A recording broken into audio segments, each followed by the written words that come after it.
Affordable 3-story house and lot at pwedeng-pwede sa Pag-ibig financing.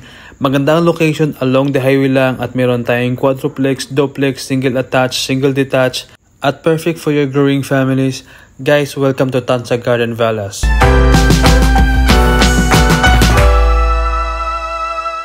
Hi guys, good morning and welcome back to my channel. My name is Jess, your trusted real estate broker.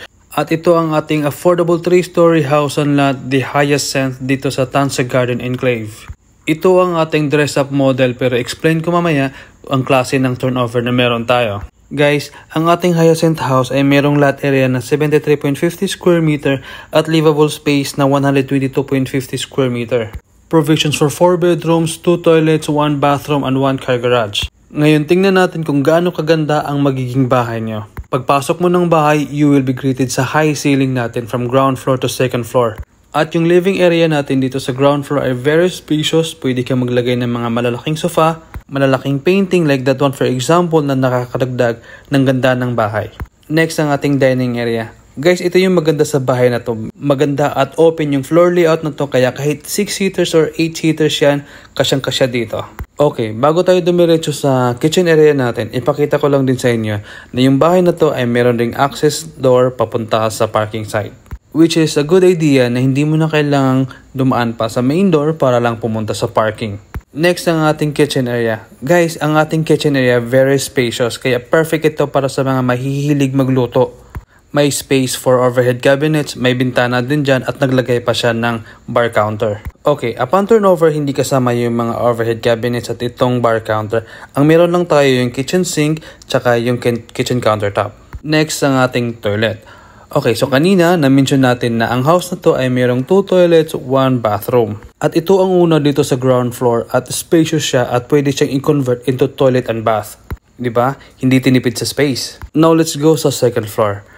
Okay guys, sa turnover ng bahay na to, first floor and second floor, naka-tiles tayo sa flooring. At yung third floor or yung attic ay naka-vinyl tiles na siya. Again guys, na-mention ko kanina na ang house na to, ang mga bedrooms natin ay naka-provisions pa lang. So, depende sa inyo kung gaano kalaki at kung ilan ang magiging kwarto na gagawin nyo. But for our model unit, ito ang ating master bedroom at nandito din sa second floor ang separate toilet and bath at naglagay din siya ng living area. So again, depende sa kailangan mo. Pwedeng ganito or mas malaki pa na master bedroom o kaya maglagay ng walk-in closet. Depende sa inyo. Ang sinasabi lang natin dito na ang house na to ay merong open layout. Which is good para masunod yung gusto nyo at yung kailangan nyo.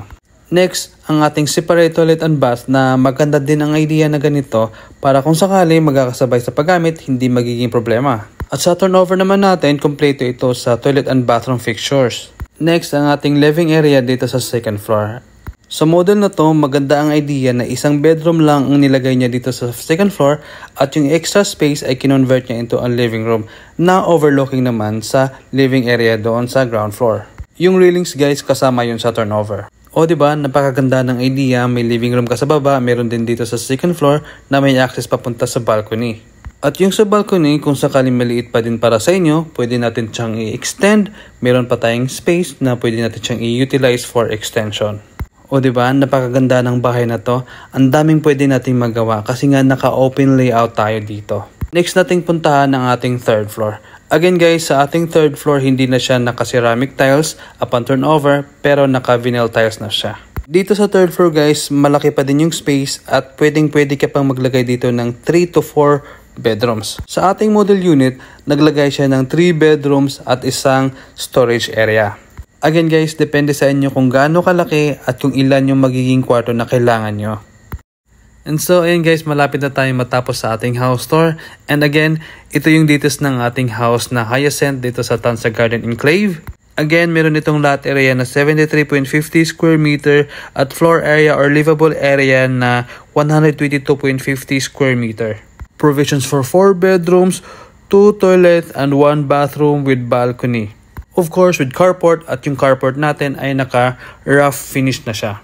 Location ng Tanza Garden Enclave guys ay dito sa Tanza, Cavite, 10 to 15 minutes away from SM City Tanza. Along the highway lang siya kaya napaka-accessible. Another good news ay pwede siya sa Pag-ibig financing At ngayon guys, naka-promote tayo ng low down payment for as low as 153,000 at payable siya ng 10 months installment or monthly as low as 15,300. Reservation is only 25,000 kaya avail na habang available pa, avail na habang meron pa tayong may offer na low down payment promo. For more details guys, meron akong contact number sa screen o kaya message niyo ako sa messenger, meron akong link sa description box. Thank you and goodbye, God bless!